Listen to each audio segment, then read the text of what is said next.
smile, every hug, every kiss, every touch, every person in my life that I care about and love. But wait, maybe I'm getting too emotional.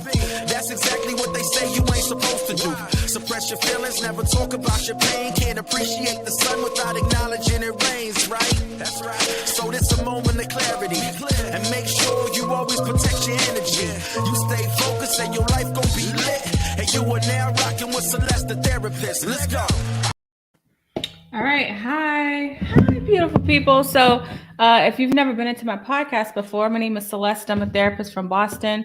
I come on, I talk to people who are doing things to empower the lives of others by sharing this story. So we're currently streaming on Facebook, YouTube, and Periscope. Hey, Gary. And today we're going to be talking about relationships. So if you don't know, I talk about relationships a couple times a month where people can write in their questions. Some people ask them on the show. So that's also welcomed. And I'm going to bring on my special guest and have him introduce himself to you all right now. Hey, what's up, homie? Can you introduce yourself to my audience? Oh, it did something. Certainly. I'm Jeff Gray. I'm executive coach, facilitator. And what else you want to know, Celeste? That's about it. I don't know. Let's tell us about your awesome beard. How did you get that awesome beard? Well, today I conditioned it, so I appreciate you seeing that. For the listeners, I'll let you. You can't hear the moisture, but it's there. Well, if you watch it, you can actually see. I did condition today. Jamaican castor oil. Oh, okay, nice. It looks good. Yes, thank you for acknowledging my audio listeners. Romello, another beard brother. I see him at the beard meetings. We exchange beard tips. Thank you very much. But the problem is these women don't listen. So for my new listeners, can you tell people about what you do and why do you enjoy helping people solve problems?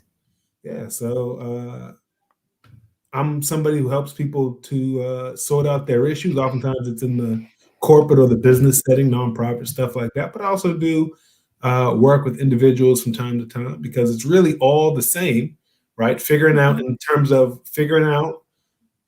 you have goals or you have wishes. You got to convert them to goals and then figure out why aren't I already there? Whatever that is, that's the issue. We untie those knots. Before you know it, it's smooth and you make progress. It's never over, but you do it every day and it gets easier. It does. I truly believe it does. I think that we struggle with relationships because of not dealing with them and being led by emotion and not logic. And I think it sounds like what you do is you help people add a little bit of logic to the problem. I would even say, although it may seem as though logic is one of my tools, and it probably is, but we're trying to remove compulsion and move towards intentionality. Right? I like that. It's okay if you date a certain type of person, you date whoever you want that you decide to date. Right. Versus, I don't know why I'm drawn to this. I'm drawn to that, as if somehow you don't have agency. That's what we work against. Oh, thank you. I'm gonna add. So we got a few questions I'm gonna add, but I do just want to let you know you got a hater in the midst. Romello says you're putting ink on your beard. That's one thing you're never gonna catch me with a spray painted lineup. That's one thing you will not catch me with. Would I dye it? I might, but not like to look young. I might dye it blue or something. You know what I mean? Like if my hair goes a crazy looking gray, not like Romello's beard has like a prestigious white, but there's an ugly type of gray. And if my hair goes that type of gray, why not just dye it bright purple? I think so. We'll see. It hasn't happened yet. I can see you doing it. All right, let's get to the questions. So I'm gonna put it in the chat and then put it up so people can see it. And let me see. This is the first question. I wonder if I could pin it. Show. Dang, it came into two. Hold on, let me just see on Facebook how it came out so I can pin it. All right, so it might cover us a little bit, but at least people can see. So I'll read the question for my listeners. So it says, help, I'm seeing two guys. I want to be clear, we are not in a relationship. One of the guys I am seeing has the best sex, and there is something about him that drives me in his direction. Will you look at that already? It drives her. It's nothing that she does. It just happens to her like the weather. Please continue. Can't make it up. The issue is that we are not headed in the same direction in life. I know I cannot be with him long term. I am only seeing him on his terms. The other guy I am seeing, sex is not bad. He is nice and would like to make it official one day. I'm not ready. I don't know if it's because of guy one or because, the whole thing didn't come up. Hold on. I don't know if it's because of guy one or because I am honestly not used to someone pursuing me like this. I would love to hear your thoughts, Jeff and Celeste. That's a well-written question, meaning without too much extra detail. I think she laid out a good amount of detail. You know what I mean? So I think that's a well-written question. Celeste, what do you think about this when you hear this?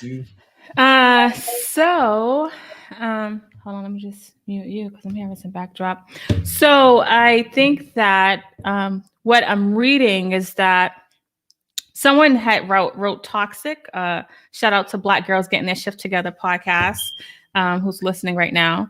She wrote that it's toxic. I think it's toxic to say that I know we're not heading in the same direction. And it sounds like you're not getting the issue is that we are not headed in the same direction. I know I cannot be with him long term. So you're kind of wasting your time. I think that you can choose to be in a situationship, but know what you're doing. And it's clear that you know what you're doing. When Jeff paused at the drives me in his direction, no one drives you into anywhere unless you're an Uber or a cab. I think that, it's a choice to be driven in a direction. And I also think that at the end, she said that she's not used to being pursued in that way from this other person. The other person sounds a lot healthier, but if you're not used to having a healthy system, it's hard to accept a healthy lifestyle. And I know the longer you deal with this person, that you're not heading in the right direction, the more you waste your time, and it's a choice to waste your time. That's kind of like my thoughts when I initially read it.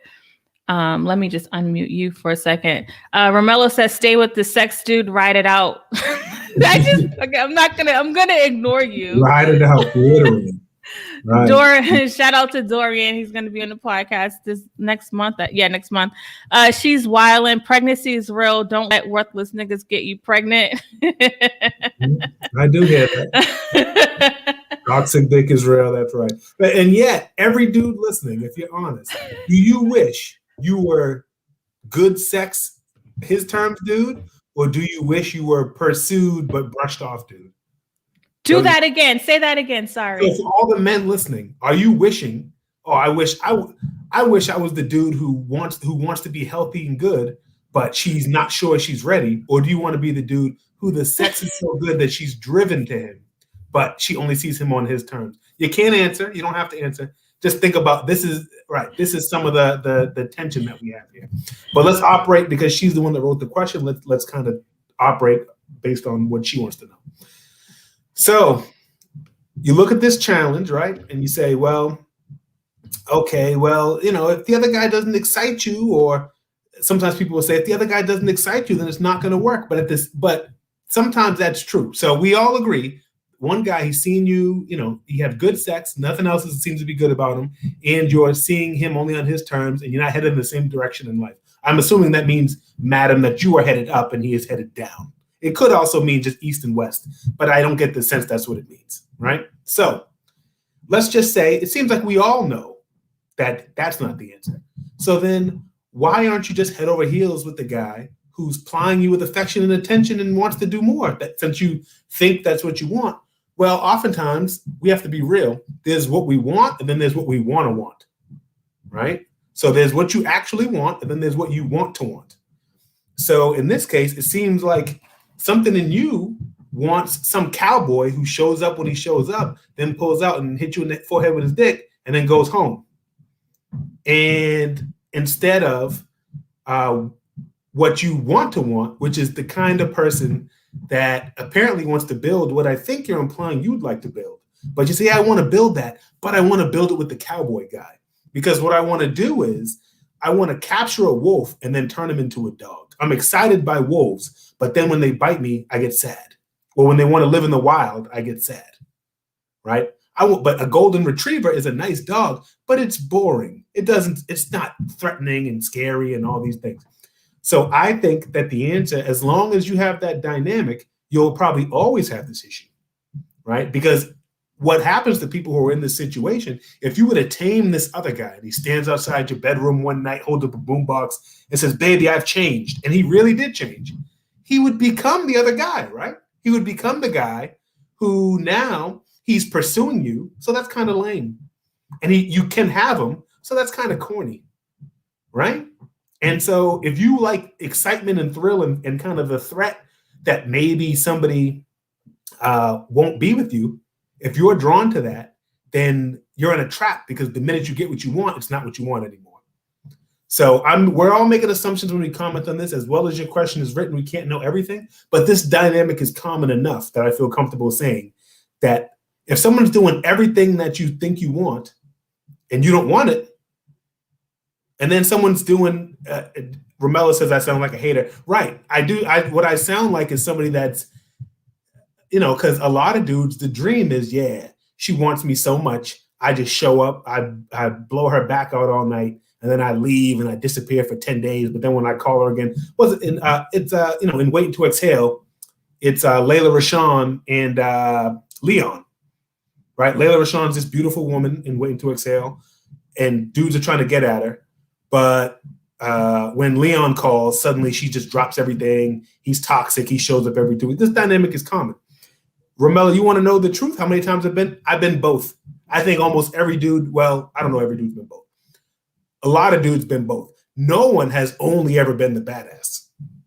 That no one can only be the badass. It's whether you're always the nice guy or sometimes you're the nice guy, sometimes the badass. So Romello asked, how many times have I been the nice guy? I've been both, right? Because dudes have a version of this too. The point is, I think this woman has to examine in herself. There's what you want and there's what you want to want. And you got to do the work to get towards to turn what you want to want into what you actually want. Kind of like training yourself to eat a salad and enjoy a salad. So we all like cake better than salad. Cake does taste better than salad, but you don't want to be fat and die at 49, right? No, this is good. When you say you have to want to do the work, because you're right. This is a very common scenario, for people, and they don't understand, why do I keep doing this? And as we started off in the show, the goal is to make more intentional choices around what you're struggling with and not automatic. So what would you say to somebody that's really trying to build up that strength to have more healthier relationships in their life? Well, you definitely can't. And let me say real quick, Celeste, and you agree. Oh, I didn't see these questions beforehand. So when I made my speech and then immediately it came on and she said, I'm driven towards them, I didn't know that was coming. You agree with that, right? Celeste? Yeah. So right. Jeff doesn't see the questions. Right. So it's very hard to make yourself like somebody. But you can decide that even though I'm drawn to someone else, I'm not going to do it because it's not healthy. So in other words, I would cut off good sex, but going in the wrong direction, dude. I think that's the healthiest choice, right? Mm-hmm. Now, does that mean that you will therefore fall in love with the other guy? I don't know. I don't know what will happen. Mm-hmm.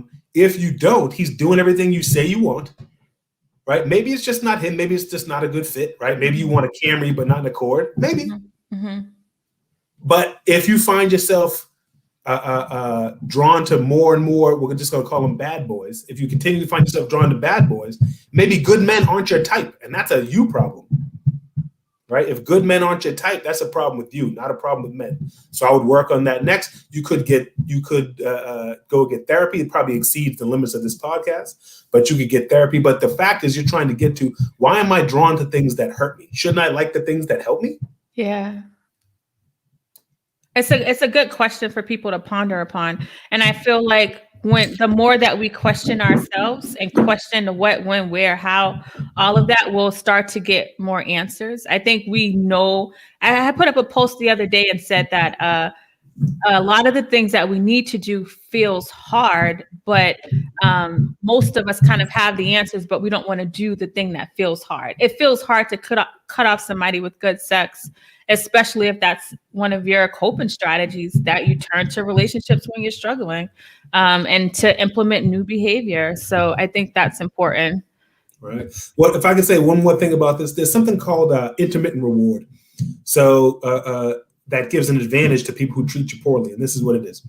Let's say you've heard of people being addicted to gambling, right? They're addicted to the slot machine. That's the thing, right? Yeah. But how come no one's addicted to the ATM? The slot machine is a machine that only gives you your money occasionally, but the ATM gives you your money every time. Or if you have the wrong passcode, it'll never, ever give you the money. So why don't people ever get addicted to that? It's because what people get addicted to is the intermittent reward. You know that feeling if you text somebody and it's like a risky text and you don't know if they're going to text back, right? But you can't really send a risky text to your husband. That nigga going to text back, or he'll just be at the house, or he'll be like, what is this, right? So there's a thrill in not knowing. And so when someone's real casual with you, casual with your feelings, I mean, sometimes they text back, sometimes they don't. Sometimes they say, oh, I fell asleep. Sometimes they talk all dirty to you. Sometimes they give you one-word answers. It's like pulling a slot machine, and it gets addictive, right? But if instead they treat you nicely, like this other guy, every time you text him, he texts you, he's like an ATM, and that's boring. But again, that would mean you're like an emotional gambling addict. And so that's something to work on. This is, again, called intermittent reward. That makes sense. I love that analogy. Romello says your beer game is on point. This dude, contribute. Romello, contribute. Don't Deshaun says a lot of us have been conditioned about the things we want without even knowing it. Oh yeah, that's great. Have you ever seen them do that thing where they show a Nike and then they just take the check off and then you're like, that shoe's ugly. Then they Photoshop the check back on. I paid $50 for those. You can look at it, if they just remove the check, you'd be like, that looks like some Bobos. Yeah. It's real. Someone says it sounds like I'm talking about an emotional lottery. Exactly. Will this person reward me with attention and affection today? Mm-hmm. Right. You foresight. That's exactly right. The gamble is whether or not you get a good response from the other person. And so ironically, someone who doesn't like you that much, it makes you like them. But if someone really likes you, and the minute you text, every time I text you text back in 30 seconds. It's like, damn, you're on my dick. You know what I mean?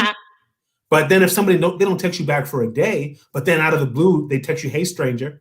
You're like, oh, it's them. Right. All right. So, and then just so for my nice guys who may be the guy, really make sure that, you're honest with what you're doing. I think it takes two to be in a relationship. And sometimes people may know that they're the fool guy, the guy that is called on for, you don't think they know? No, I'm hurt that they do know. It hurt me. I'm not disagreeing. Are you the fool guy? No. Oh, okay. I've never been that. But I'm mourning their pride. Look, Celeste gonna say much stuff. I'm gonna say focus on yourself, man. Do better, do well, crush it in life. You can be compassionate but direct with women. If black girls getting this shift together, if I text her and she answers, it's on. If she brushed me off for 48 hours and says, "Oh, what you doing tonight? I'm busy. You should have texted me back 3 days ago." You don't have to say all that, but don't leave your schedule open. Don't drop everything. Don't drive girls to other men's houses. All these crazy things you hear dudes do. Make them an offer, but if they're not enthusiastic, try elsewhere. That's the game within the game. Ironically, that works better than focusing on one woman and chasing her down. This is why I have Jeff on. Jeff was right. I was going to say a lot of nice things, but pretty much you kind of summed it up. We can't miss. Nice guy men get some of the worst advice, like just be yourself and all. It's not true. It's not that. Don't do that. Be ill, but don't be the toxic guy. But treat yourself with the kind of regard that you want to treat her with. You know what I mean? She's excellent, and you want to show her a great time. Show yourself a great time. Yeah, that's good. I like that because there's a lot of nice guys out there. So I just bend it over backwards. I know. All right, let's get to the next question. Oh, that's the same one. Hold on, let me just copy and paste. All right. So this next question is actually about friendship. It's about friendships. So you want to read it? Sure. Can you see it? I can. Dear Celeste and Jeff, I'm having a hard time managing my friendships. I'm having a hard time managing my friendships. On one of your podcasts together, you talked about putting people in categories and how we may outgrow people. How do you deal with feeling alone during this process? I see that I'm in a different place than other people in my life, and that's hard. Wow, that is a good question. Yeah. I guess I can start. So I think that one of the things about growth is that it can feel like a lonely process because you're evolving, you're changing. And I think that's why people stop growing, is because they don't want to be alone. And they stop the process. And I'm very like specific and clear and transparent about the process, because I don't ever want to give anybody a feel good message about things that they should do to change. And what comes with that change is like you're going to see things differently. People are going to see you differently. And so how do you deal with the feeling alone process? I think thinking about what's in your environment and how can you fulfill yourself with other things, whether it's listening to something, whether it's working on a craft or something that you've always wanted to work on, really like trying to enhance some type of skill, and working on creating a new, healthier environment. And I always like to say, it's not that the people are bad. It's not always about them being bad, but you guys may just be on a different level.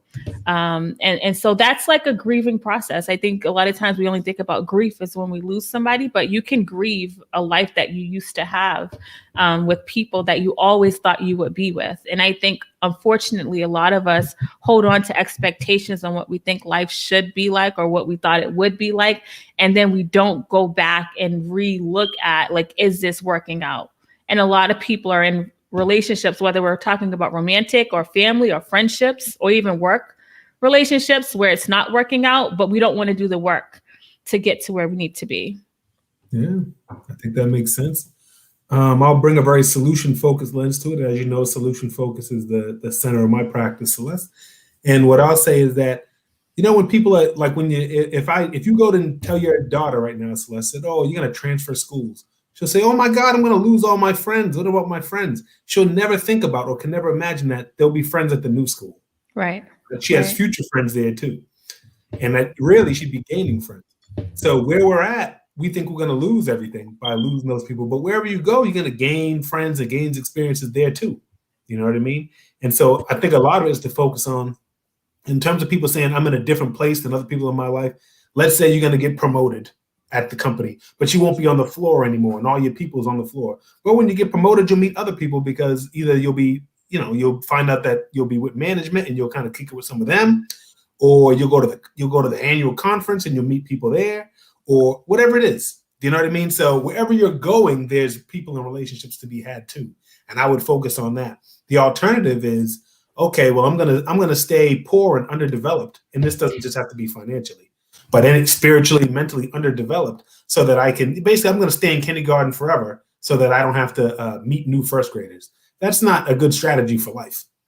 And so I recommend focusing on what Celeste said. The short-term strategy is, yeah, it's tough. They asked me if I want to go to the club, but I'm studying for the bar exam or whatever it is, so I can't go to the club. That sucks because I know they're at the club right now. But eventually I'm going to have friends, lawyer friends or whatever it is.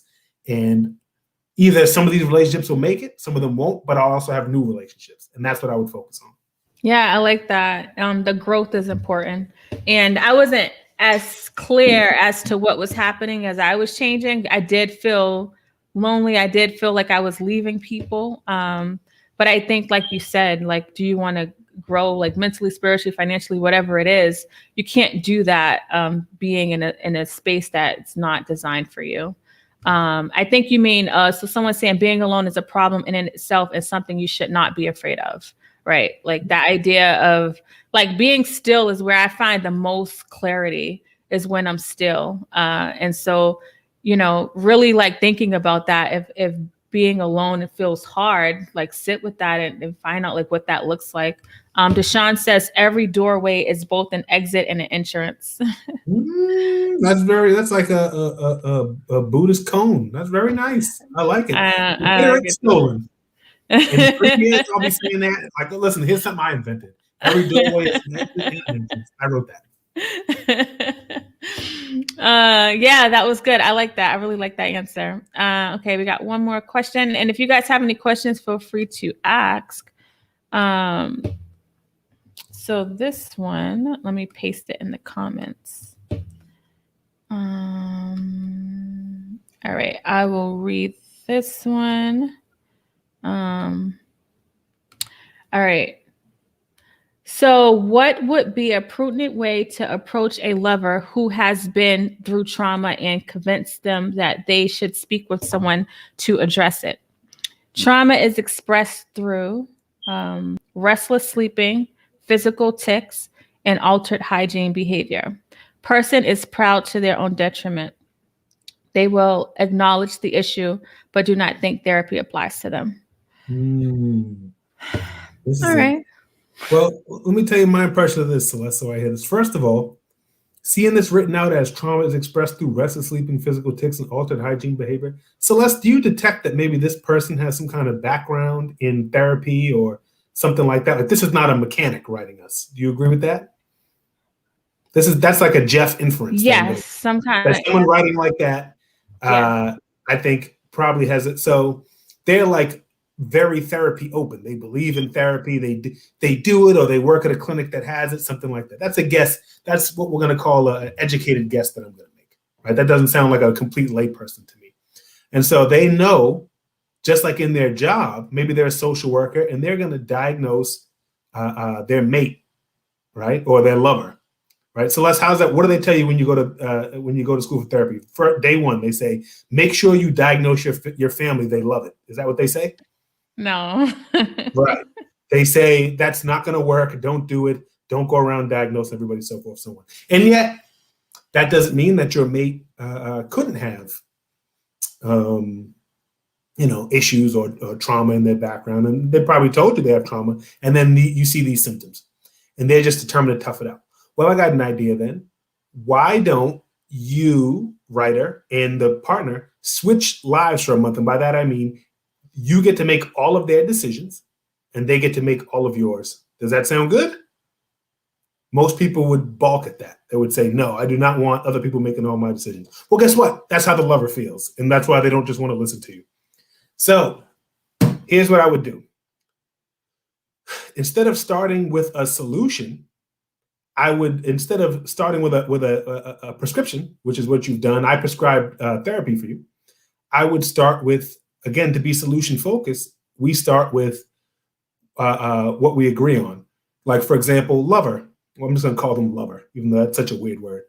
Lover, I feel like you don't get a lot of good sleep. Is that how you feel? Lover says, oh, yeah, you know me. I'm up all night. I can't sleep, blah, blah, blah. You go, what are some things that we could try to help you get sleep? Because when you get 8 hours of sleep, man, you are charming and I love you. And when you get 4 hours of sleep, I notice a difference and you're not your best. And I want you at your best. Now, the lover can think of a bunch of stuff, but there's not a 50-page list of what to try. But you know what's one of the first things that's on that list? If could be, well, how about medical treatment? How about therapy? Right? Lover, you have altered hygiene behavior we don't know enough about. Lover, I noticed that when you get frustrated, you do that thing. That thing. Do we call it a tick, lover? Yes, we do. Okay. Do you like that? Or do you wish you had it, or do you wish you didn't have it? I wish I didn't have it. Oh, so we agree. We agree that that's an issue. Well, where would one go to work on that? Lover, can you think of anywhere? And as the lover thinks about it, well, how about maybe, therapy. That's a good idea. Basically, the difference is whether or not you prescribe it or whether you're holding their hand on the journey to the solution. The truth is, if they pick something else, then you can try that. I don't know what else it could be. Well, I don't know what else cures tics, but you can try that. If they pick therapy, then good, problem solved. If they say, I love having tics, I guess leave them alone and maybe circle back when the tics get in the way. Or when they say, I'm just going to tough it out. You say, well, and this is the one thing about solution focus. If someone goes, I'm just going to tough it out. You go, well, you've been doing that. So has it worked? Is it working? Well, I'll tell you what, how about, let's check for the next 2 weeks. Why don't you just tough out not having any tics? And if that doesn't work, then we'll think of something else to try. But the whole thing is a journey with you holding their hand, not you standing there and prescribing things to them, because that doesn't work. People say no to it, even if you're right, because they just don't want to listen to you. I really like that, because I think that, like it says lover, so I'm not sure if they're living together or what, but it sounds like the part that stood out for me was it convinced them, like you're trying to convince them what's best for them. And that you kind of starting off on the wrong foot that way. And, I'm a therapist and I believe in therapy, but I also know like there's so many other modalities to healing that are not explored, especially because, we're in the middle of a pandemic. It's really hard to find a therapist that, people feel comfortable with identifying with. And so that doesn't mean stop your journey to therapy for people that are listening, but don't think that just because you don't have a therapist that you cannot work on your healing process.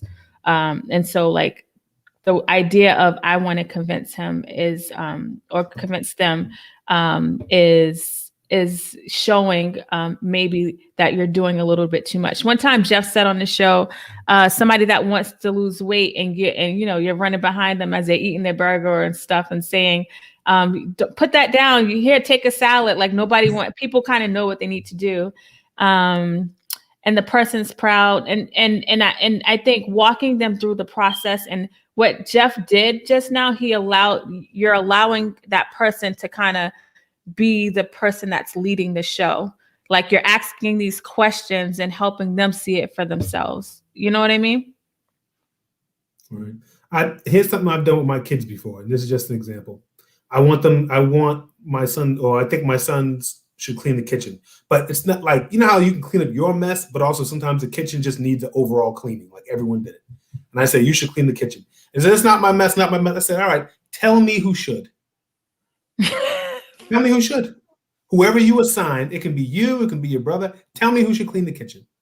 Whoever should, you get to walk up to them and tell them, go clean that kitchen. All right. But so you see what I'm saying? Saying, I don't want to do it is one thing. But instead, I basically held his hand that moment and said, you tell me how you'd like to solve this. And in that case, he knew the truth. Really, the most righteous thing to do is just for me to do this. But if I in the kitchen, he fixates on me. I'm the problem. You see what I'm saying? I like that. When you tell your lover that is, you need to fix your tic. They go, damn, accept me for who I am. Get off my back. You don't know me. Blah, blah, blah, whatever they believe. But you just say, you and me are on the same team, the anti-tic team. We don't want you to have tics because they get in your way. Mm-hmm. Tell me what you should do about it. Mm-hmm. And I'm going to help you. Mm-hmm. And then as they think about it, the list ain't that long. Therapy is early on that list. It's probably get a neuropsych evaluation or a neurological CAT scan, something like that. Find out what the tic is. And then if it's anything but physical, that's it. Mm-hmm. Therapy or a psychologist or something like that. And then again, the lover saying, I'm going to tough it out is like my son saying, the kitchen don't need cleaning. And I just say, let's look at this sink. We agree the kitchen needs cleaning.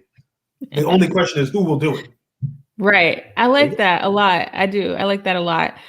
So for the person, and also for the person that wrote this question in, thinking about too, how is this, if it's affecting you? You didn't say it's affecting you or not, but I think sometimes when people are struggling with their mental health and they're in a relationship, it can most definitely affect their partner.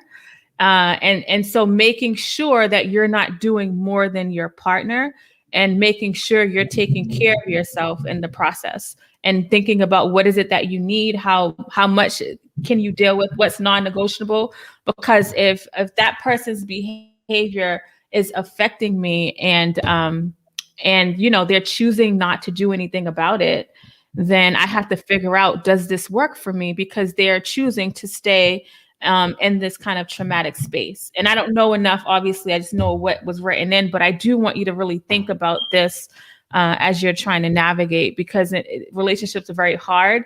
And I think that when one person is struggling, it's not about abandoning them, but really thinking about how it's affecting you. Does that make sense? It very much does. And so if we take like altered hygiene behavior, that could mean that they insist on washing the bed sheets every day, which for some reason, and you go, okay, well, that's a little excessive. Sometimes I have to wait because they got to get it out the dryer. But I mean, that's fine. That's like a quirk. It could mean they only shower once a month because they're terrified of the shower because something bad happened to them when they were in the shower and they never want to be that vulnerable again. Right. So one shower a month. In which case you would say, I love you, but I don't know, on the last week of your having taken a shower, I might not be able to live like this. And so that's kind of what you're talking about, Celeste, like your negotiables and your non-negotiables. Like, although I glossed over that because I concede, I jumped to altered hygiene behavior was that they are a super neat freak or something like that. But it could be something, frankly, intolerable. In which case, if it's really intolerable, then you might have to say, I love you and you don't have to handle this, but I can't take it. Yeah. I can't tolerate it. Mm-hmm. Romello, no, you can't call in. Can I call in? The problem with women is. Could you imagine? Thing number one, they don't listen. All right. So, audience question: what's the most effective way to get out of the friend zone, or tell if the relationship is more than friendship, and if the relationship is not going to pass that? Should one leave and kill the friendship? You want to go first, Jeff? Well, I'm gonna be frank and say this is really more of a man's question to answer. I think generally, right? So let's see here.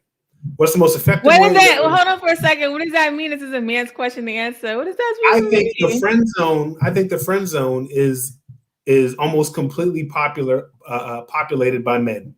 There's an occasional woman in the friend zone, but I think women get stuck in the sex but no relationship zone, right? Like our calling right at number one. That zone is full of women, right? That is so true. That's what we meet on his terms mean. That's what I take it to mean, right? That's the sex but no relationship zone. I'm not going to Six Flags with you, but I'll be the seventh flag when you get home.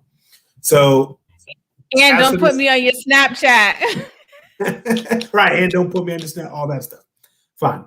So, most effective way to get out the friend zone. Well, I think I got bad news, which is that generally, the friend zone happens. If we think about sex, romance, and dating like a marketplace, the friend zone happens where somebody says you're good enough to rent but not to buy, right? So in other words, when nothing else is going on, I'll go to the movies with you. But if this other dude calls, I'm gonna tell you, could you drop me off at his house so that he can touch my body? But I don't think you're that. I don't see you in that way because I see you in a limited way. So you can either work on that other person and try to convince them, of which I don't know of any way to do it, or hover and hope that like maybe one day they have a weak moment, which people try to do, which I find frankly despicable, right? One day they're so lonely that their standard drops to you, which I find a hideous move. Or you can improve and work on yourself, right? Would you still be in the friend zone if you had a six-pack? Would you still be in the friend zone if you became the statewide champ at some pursuit, right? You have you're doing an opening at an art gallery because your art is now in a gallery and you're having your first gallery opening. Oftentimes, I think not. I think that oftentimes you can raise yourself faster than you can lower somebody else's standard, right? So this is another way to say focus on yourself because that's what I like that. That's what I you like can that. do. You can raise yourself faster than you can lower someone else's standards. I love that. And they could be wrong, by the way. When I say standards, people, because their criteria could be messed up, right? Their criteria could be messed up. So like they value the wrong things, or they could just like, so I know like my lane. So for example, if a woman says the thing I like is tall basketball players, well, already I've really set myself up here, right? That's more of a other dudes can play that lane, but not me. If a woman goes, I don't like people that always think they know everything and they want to talk about everything. All right, well, this is not going to work, baby, because this is what I bring to the table. This is my gift is as a beard and a facility of language. Right? Do you see what I'm saying? This is what I have. So, right. Someone just mentioned, Urkel, right, on Family Matters, chasing Laura. He did better. Urkel was excellent. Remember, he built like a time machine and all this stuff. Mad What smart. Smart. What has Laura ever done? Urkel was better than Laura, but not to Laura. So instead, Myra Monkhouse showed up, who and many dudes thought looked better than Laura, but she was a sapiosexual, right? She loved how brilliant Steve was.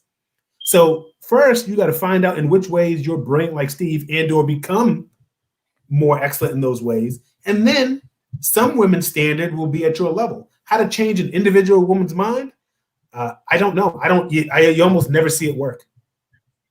That's the truth of the matter. Mm-hmm. Every once in a while, you'll hear something like that, but far more often you hear people say, I love a guy who does X and he does X. I love a guy who is X and he is X. First, you got to be X, and then the women that like X will like you. And I'll just say people will treat you how you allow them to treat you. So like the idea of convincing somebody to me just feels, unless I'm trying to get my kids to clean up, I mean, that feels like that feels like a hard thing to be going through life trying to do. But I am sexy, Celeste. I love you right, Celeste. That sounds crazy. Yeah. And what is it about that person that you're drawn to, especially if you're able to see like you're in the friend zone? So I think I love that, like building yourself up is huge, because what happens is, right, in high school, that I was called Big Head Celeste and all of them, you know what I'm saying? Big Eye Celeste, Pop Eye Celeste, ba, bam. So, you know what I'm saying? Big Head Celeste and Popeyes. So, I was like, I'm getting my life together. Forget y'all.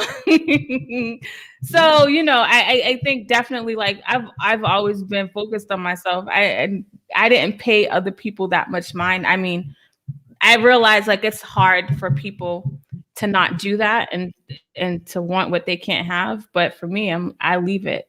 And so like really building that skill and thinking about what's my non-negotiables, like what am I, and a lot of times we end up settling for these like really jacked up relationships, situationships, because of how we're treating ourselves. If you're making space to treat yourself well, your system won't even allow some kind of jacked up situation to go on, because it's like, this is not what we do. So you really got to think about like, how am I treating myself? Like that's important. If you're hovering around in the friend zone, not only does it mean that she thinks you're low value, but it kind of means you agree, right? Yes. Mm-hmm. And that's the problem, because it's one thing, no matter how you treat yourself, some people are going to reject you. It really doesn't matter how you treat yourself. But except for, are you going to be waiting outside?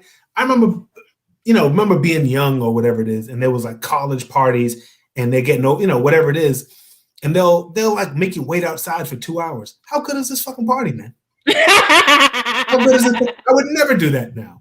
You know what I mean? But back then it was like, we got to get in there. We got to do it. I'm young, dumb, and full of cum, and I'm 19 years old, and I know there's girls in there scantily clad, and I know it's probably full of COVID 2008, right? But I'm fighting to get in. But now I would never degrade myself by waiting outside for 2 hours. I'll just go somewhere else. I got options. I'll go somewhere else, dog. I don't care. But when I was young, I'm not gonna debase myself waiting outside of a college party. In the cold. Yeah, it's January in Boston. Global warming was 10, 15 years ago, so global warming's less, right? I guess it was more than 15. God, it was more than 15 years. So I'm not doing that, but I used to do it, right? Because I would debase myself to just to get entree into somewhere. So they were right to make me wait outside because they're like, you'll wait, and I did. But instead, now I would just say, I'm not going to wait. You don't have to let me in, but either I waltz in or I don't go. When you go to a restaurant, they say, oh, it'll be a 20-minute wait. Okay, 40-minute wait. I don't know, hour and a half wait. I'm just going to go somewhere else. Mm-hmm. There'll be a restaurant that will see me and give me a good night, and that's where I'm going to go. That's how you got to treat yourself. Yeah, we did dumb things when we were young, but people will do this. People will do the same thing in another way. Wait around for somebody. I suspect strongly that our first writer, who had the cowboy with the good sex, I suspect strongly that deep in her heart, what she really hopes is he will just turn into the other guy, at which point problem solved. Meaning he'll have good sex at night and he'll chase after her and hold doors in the morning, and then the problem will be solved and she can throw the other guy in the garbage. Well, guess what? You're waiting outside the club. That's what you're doing. So that's good. I like it. There you go. That's good. Thank you. No, Romello, you can't call in. I don't know why. He just wants to troll. Relationships are hard. Hey, men control access to relationships. Women control access to sex. I don't know how I feel about that. I feel like that is perfectly true. Thank you. Relationships are hard. And welcome back, by the way. And don't think I forgot that you had homework. Right? Last time we talked, which was months ago, you were supposed to do something. And I remember what it was. Women control access. So I'll say this. Allow men to control access to relationships or allow women to control access to sex. I think that because the society has made it this way, we look at it, well, I have to wait for that person. But I think that we all have choices.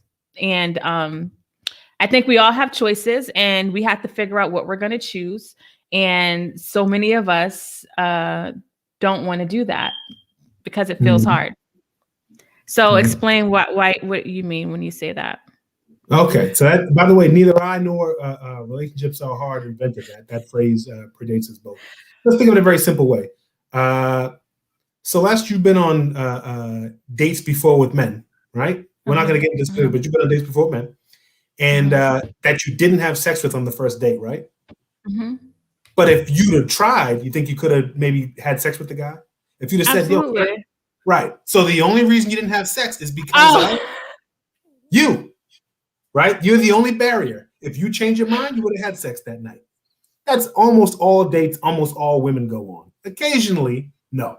But almost all the time, if a woman says, I really want to know what you taste like. Can you unzip your pants? It's going to happen. Right? You really think so? You don't think some guys may have standards that may want to wait? I said almost all the time. I'm leaving a little back door. But most guys, if you say, please, I just want to unzip your pants and just give you pleasure.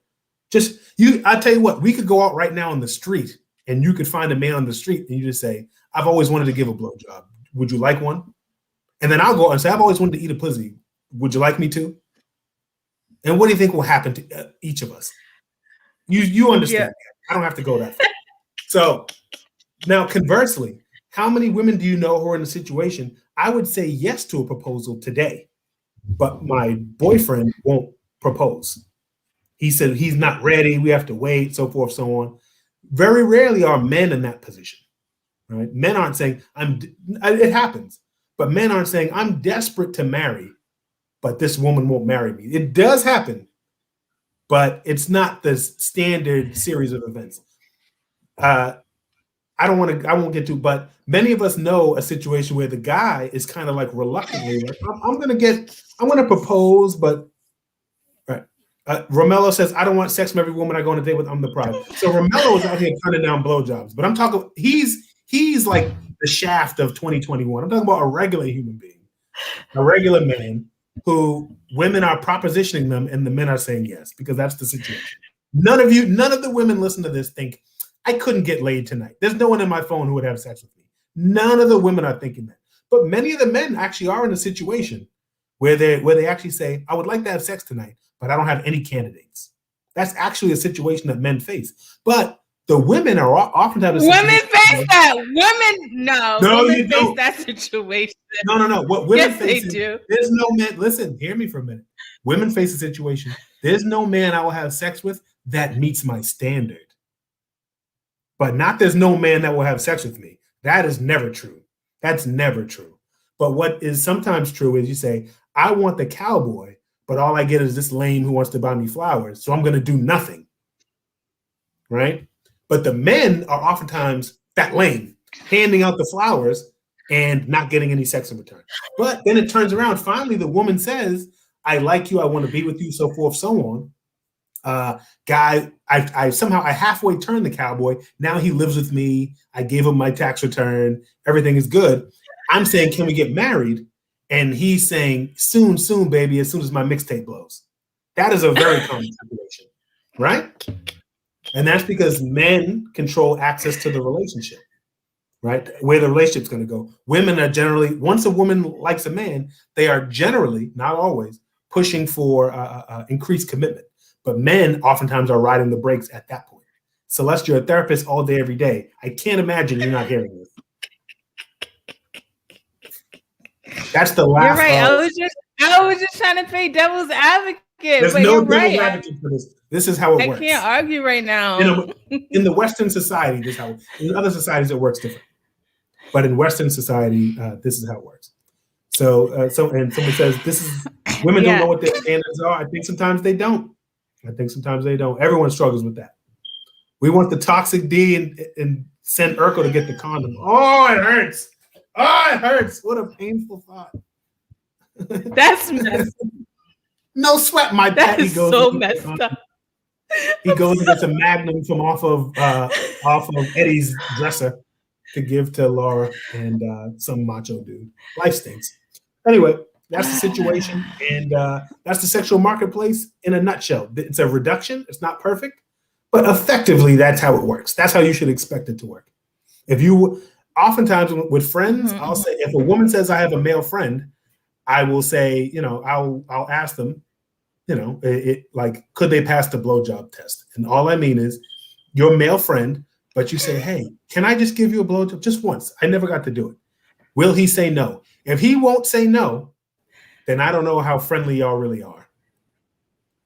Does that make sense? Hold on, you broke up. Wait, no, say it again because you broke up a little bit. The blowjob test. What does that mean? It means if a woman says, oh, he's my friend, we're friends. And I say, okay, then how do you think he would pass? And most women know you don't actually have to do it. Do you think he would do on the blowjob test? You just say, hey, I would really like to just suck on you just one day. We're friends, but just from time to time, can I do that? If he says no, okay, that dude is your friend because he doesn't want nothing. He's not hoping for anything. But I think probably half of all male friends are probably hoping for something more, or at least they would snatch it up if it came. You see what I'm saying? Oh, okay. Yeah. Okay, I'll give you that. And that's why, men say, oh, that dude's hanging around you. He's my friend. They go, please, because men know. That was good. So that's called the blowjob test, guys. Don't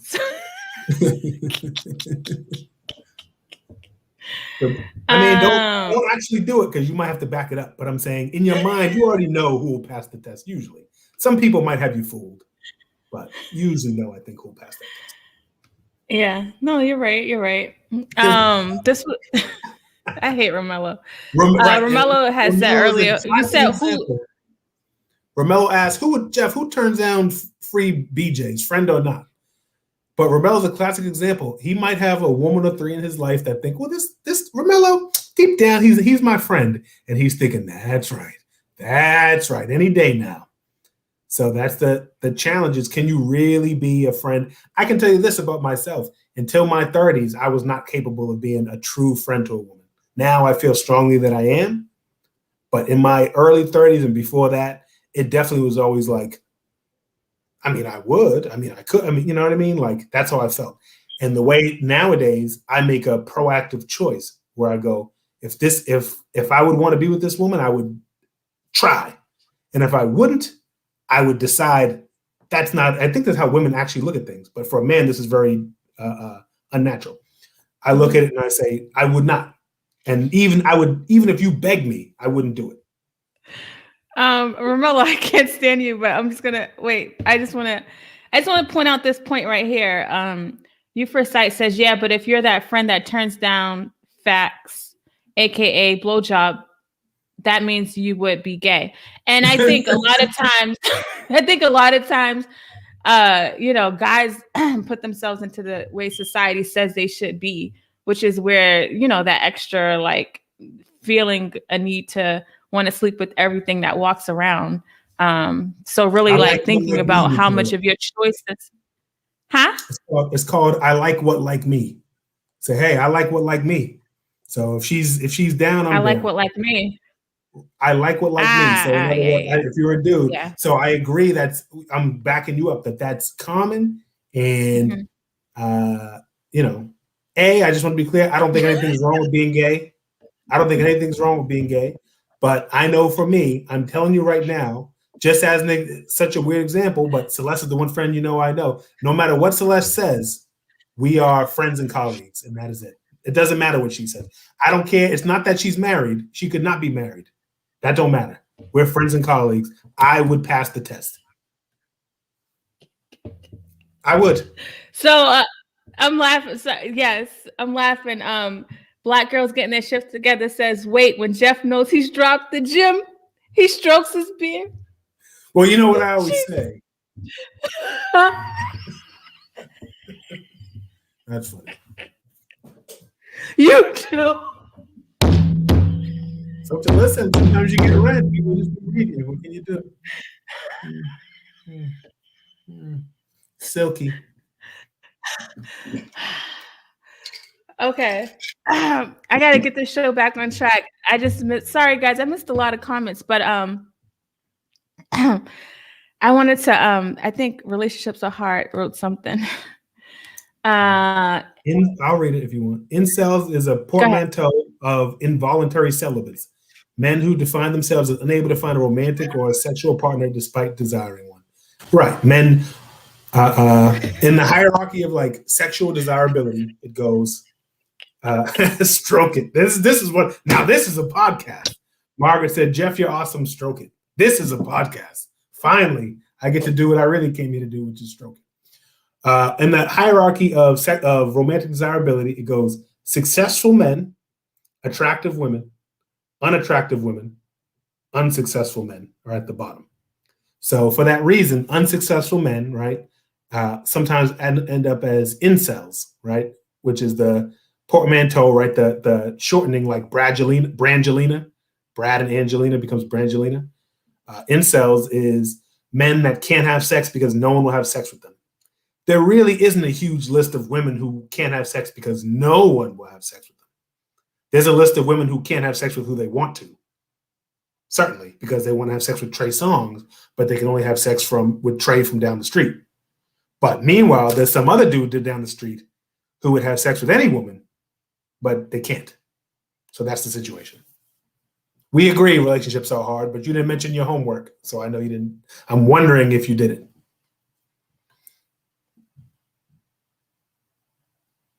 This is getting out of control. I'm just done right now. The hair tends to get tangled.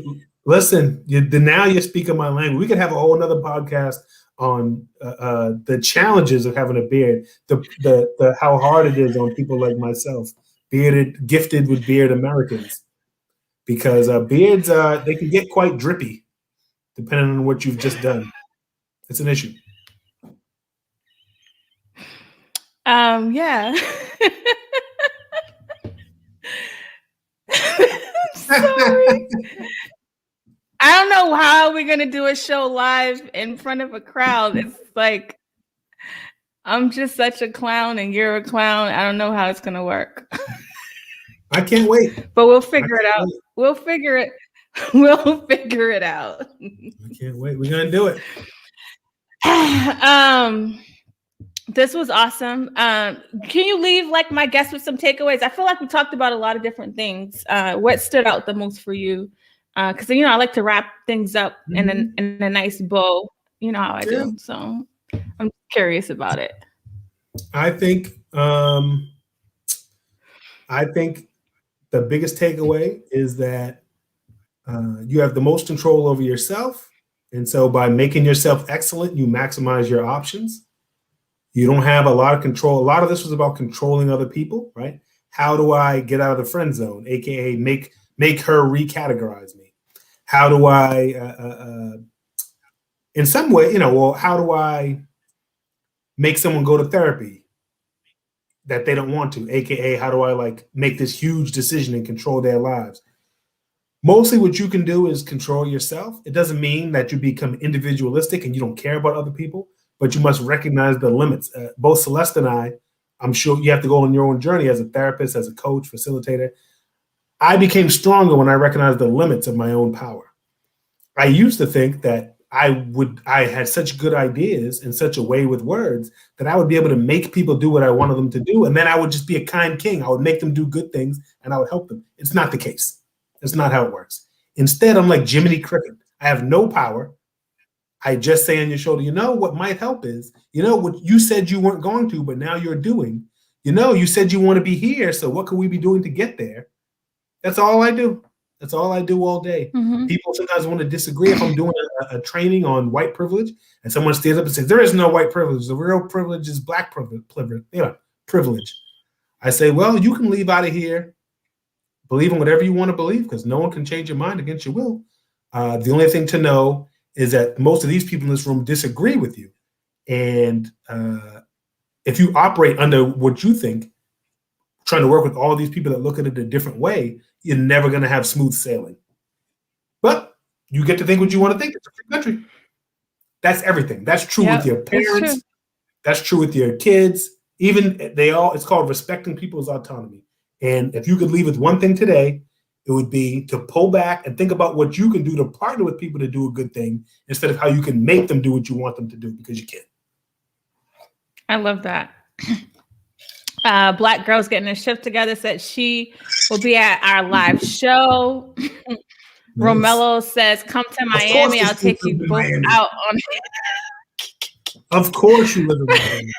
Damn, I hate my life. I'm Romello now, and he's me. He'll be on the show. And wait. He says he'll take us both out on the yacht. We'll call it a conference right off. I'm sick of being me. From now on, I'm Romello. No, we are not. We don't want to be. Romello sounds toxic as hell. Nobody wants to be like Romello. That sounds great. I don't want to be Romello. I just want to be banging women on a yacht and then saying, it's your fault why I'm not calling you back. That's what I want to do. This is good. I like the way you summed it up. And then just to answer your question, services have been confirmed, homework complete. Oh, this is awesome. I love it. That's so awesome.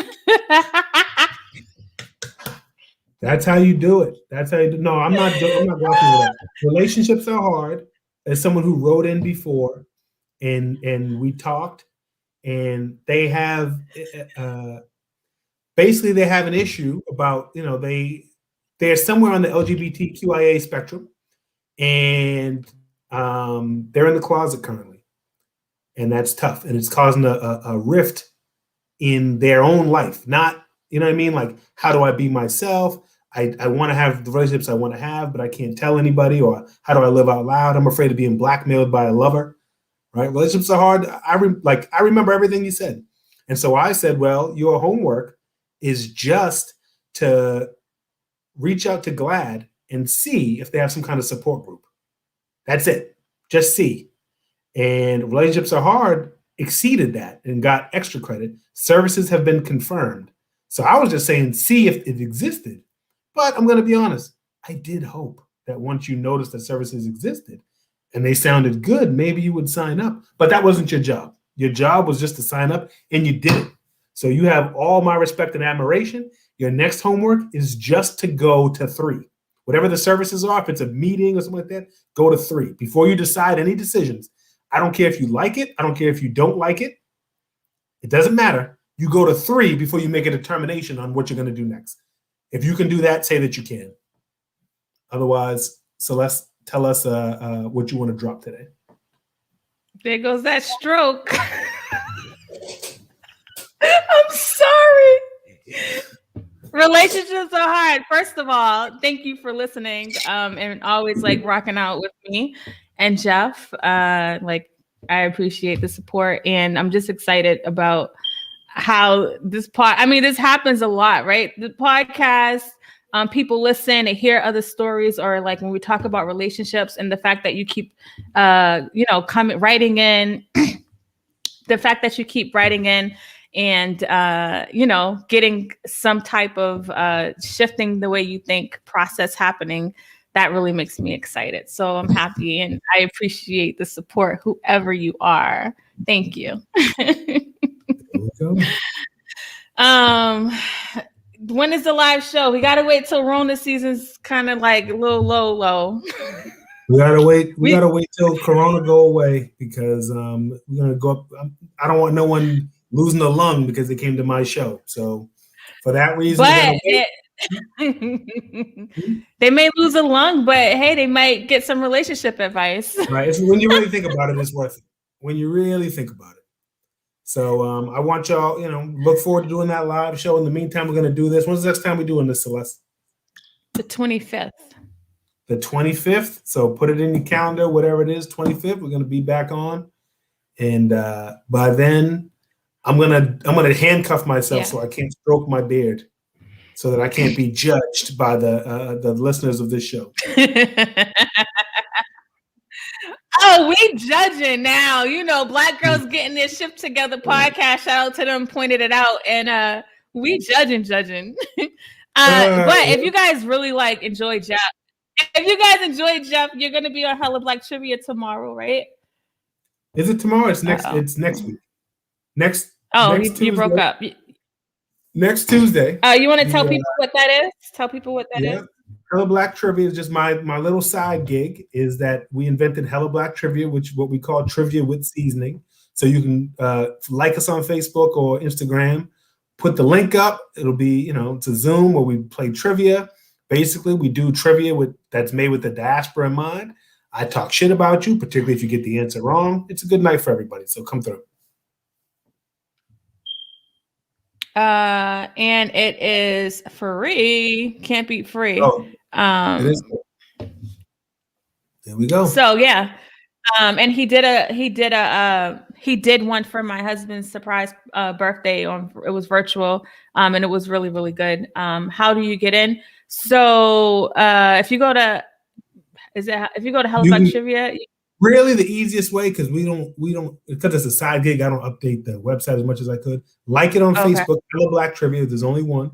Romelo's old ass is not on Facebook. Okay, Romelo, ask your grandson to show you how to go on Facebook and like it. At which point there'll be a Zoom, and you could jump on the Zoom, and you'll be in there, and you won't be, people of all ages there, so you good.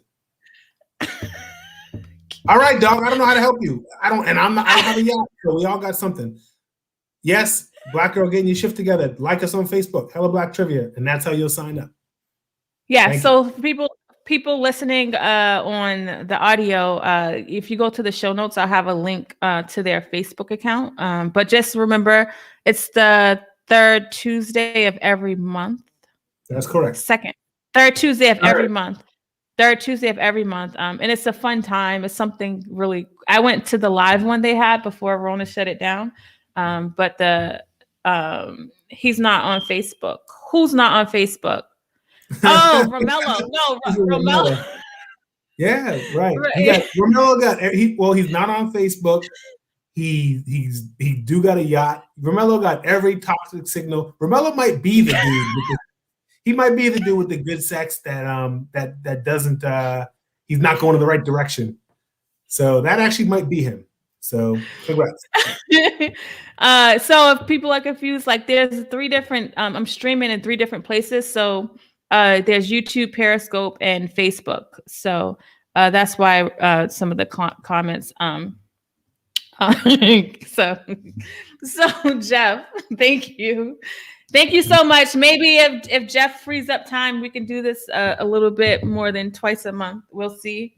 if Jeff has time, because no pressure. people We'll the see. people really like you. And I love y'all. I love y'all. Relationships are hard. I am proud of you, and when I say I mean that, I mean that.